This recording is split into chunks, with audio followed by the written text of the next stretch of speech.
ما أنت موسى وحدونا يا بيه عبدين نقدر ندعيه إنه سومالي لا قبائل كدقو سيدي محمد سياد بري أو ينهضو أبكسي الله ذا يقر حاج سبات دلك بابين صح ما وحزو تقرا ها ها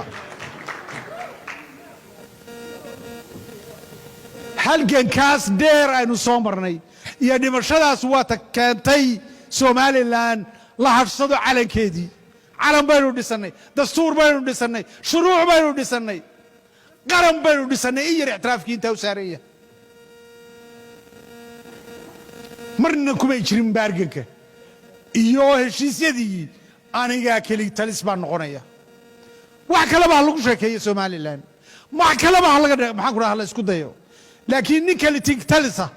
أو ما أنتوا صاحب صاحبك محمد عبد الله محمد داير عكسي يا ما أنا وذو لنا قاعد لي بوعيني ما وذو مركزوها جميو عيدا ما ذو نوقسوها جماعة ما فهمت وين كيو دمبي معه حميد بكيو دمبي وكالة سيسو ما أنت نوذا بوليسكا سنة قرادي سيسك عليها لباترات بوليسكا ما مغلي جرت يا أيوة تيجي ماشي أيوة عقلية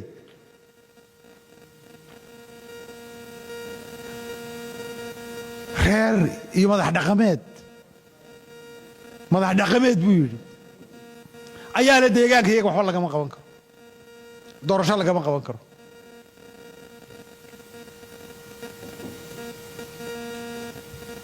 مرحبا أركتنين عيد عند بدء الجلية تاريخ زيزو وتاريخ بدو waayo ciidanka waxa loo samaystay in dal lagu daafaco in dalka dadka u dhashay lagu weeraro looma difaaco maxaa ku rahay loogu sameyn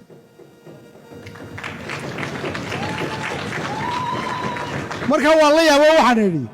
warmaniyo say wuxuu Muuse hadduu garanayo dhaqan wuxuu yidhi waa dhaqan xuma buu yidhi dhaqan ma aha buu yidhi dad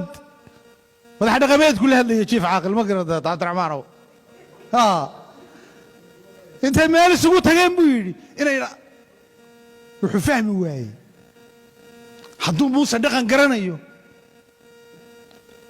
سلطانك احمد عدقودي يا سلطان صلب مو حيرين حدو دقن قرانيو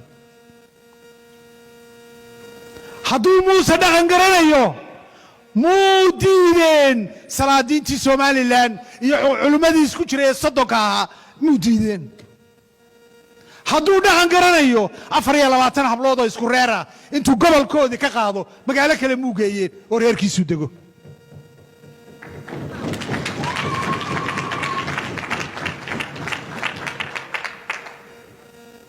iyadoo reerka waxba loo sheegin laakiin wuxuu yidhi wani isxaaqda maan diidin xaaqdan diiday هذا ما قرأته وريها رالله جيف عاقل ما قرأت هذا just the whole idea of يعني وحى حن أو فول حن وأنا عقلي جاو جيرين أفري يلا بقى تنهم لو ذا أوجبه أنت هالمقالة ذو ديك قاعدو قبل كل جي وهذا قاعديته إلا قبائل بينونه قبائل بينونه موت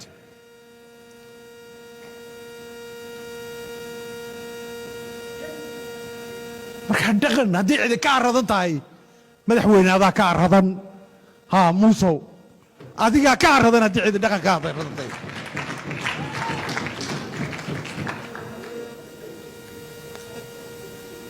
waxaan idin sheegayaa waan doonayaa inaad la wadaago 13 Noofambar baa maqlaysaa war anaga madow kuma jirta arrintaas rag iyo dumar may maqlaysaan arrinta Noofambar 13 waxa dhacaya madow kuma jirto xisbiga wadani iyo xisbiga ucud kordhiska xaaraanta ee guurtida aqbali maayaan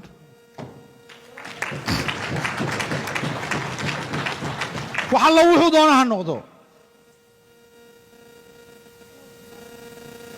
waa warcad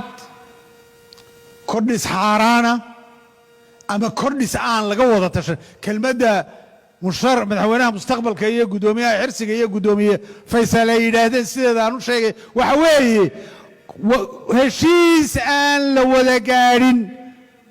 oo kordhisa oo somalilan ka dhacaya ma jirto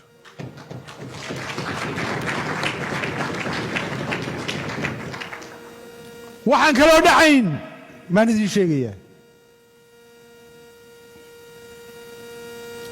disembar maa ka soo horeynaysa noofembar waa habeenkii xalay ay tegay xiddigaa sheegtee waa hee berbere miyay barafkadii yaa berbere miyuu barafkadii waxaan kaloo la aqbalayn baan idiin sheegaya waxaan kaloo aanay labada xisbiya mataanihii aanay aqbalayn dabagalana aan u sheegayaa jaranka ciidanka iyo booliiska somalilan iyo ciidanka qaranka jamhuuriyadda somalilan inan dambe oo mudaharaad ku dhimata oo aanu aqbalaynaa ma jirto haddaanu qaranka maxaan ku aanu xisbiyadan nahay muwaadiniinta jamhuuriyadda somalilan xisbiguu doona ha noqdo cid alle cidduu doona ha noqdo dastuurkaa u baneeyey inuu mudaharaado waxaanu leenahay hadday somalilan junta qabsato oo ay noqoto inay xasuuqaan dhallinyaradii somalilan waa in layska celiyaa layska qabtaa baanu leenahay oo aanu mar dambe inan soomaaliyeed ama inan soomaaliyeed aanay sideeda u dhiman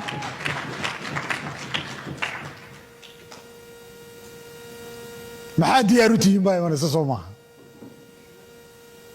waxaanu diyaar u nahay war mama muusaanu ka baryaynaa war walaala war doorashada noo qabo mujaahid muusow adigana magac baa kuugu jira eeg hadda anigu welida mujaahidnimadiisa waynu u ogollay markaas isaga iyo maxamed kaahinba waynu u ogollay madaxweynena waa la doortay oo waynu u ogollahay laakiin November 13 waxa ka yimaada magaciisa iyo maamuuskiisa iyo taariikhdiisa wadan iyo cid kama mas'uula wallahi wa billahi wa tallahi isaga ka mas'uula waxaanu u sheegaynaa dalkan iyo qarankan in badan baa loo samray in loo samrana waa habboonta waayo wixii nagu joogo ayaa inagu kalifisaynayno maxaan ku dhahdaa aynu isu samirno inaynu qaladka isaga dul qaadano sidii ragga iga horreeyay sheegeen war tanaasubku nacasnimo maaha kala dambayntu nacasnimo maaha ismaqalka iyo talada rogrogeedu nacasnimo maaha muuse waxaan leeyahay 32 sannadood somalilan cid cabata iyo cid aan cabanba waxaynu rajadeennu ahayn oo nin waliba waaminsanaa jaanis baad leedahay muuse wuxuu ahaaba soo lama dooran ha khayr qabii caddaan iyo bilaayo kalaa keenta soo maaha shantiisa sannadood ha qaato mar walba qolyaha wadaniga dhaahaadka waxaanu ka murannaa waana la dhacay berigaa iyo nalama dhicin it does not matter wax dhacdo waxnayseen markii dambe war soo maaha dee waktiga wuu socdaa muuse wuu tegey wax badan baa la isku ladqabeeyey oo la yidhi aynu u tudhna somalilan iyo qarannimadeeda iyo dadnimadeeda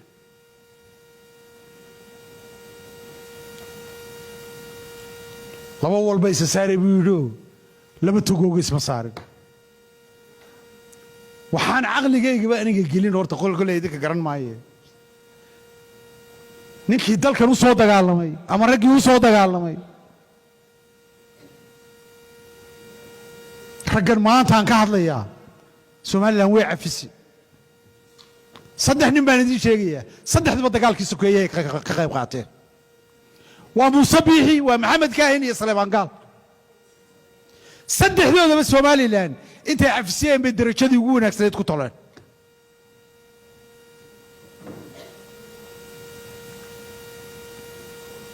saddexdoodaba iyagoo dagaalkaa ka qayb qaatay oo fidiyoyadoodii la hayay iyo hadalladoodii qaarna ayba apology ka bixiyeen Salebaan Gaal oo kale way back bay ayaa nin anigu fikirkayga waxaan soo gelin ayaa intaas oo dhami markay ka soo wareegtay ayaa halkii ka miisayaan halkii ay 94kii qabyadii ay ka miisayaan oo waxba iga qabya ay leeyihiin waa wax caqligayga geli kara waayey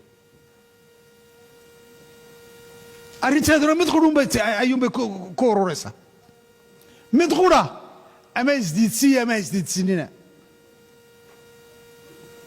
dictatorku wax qudhun buu ku tagaa dictatorku baryo kuma tago abtina kuma tago saaxiibna kuma tago mid qudhun ku tagaa qori caaradi buu ku tagaa dictatorku waxaan leenahay madaxweynaha iyo inta la socotaa Somaliland ha kalifin dadkeeda ha kalifin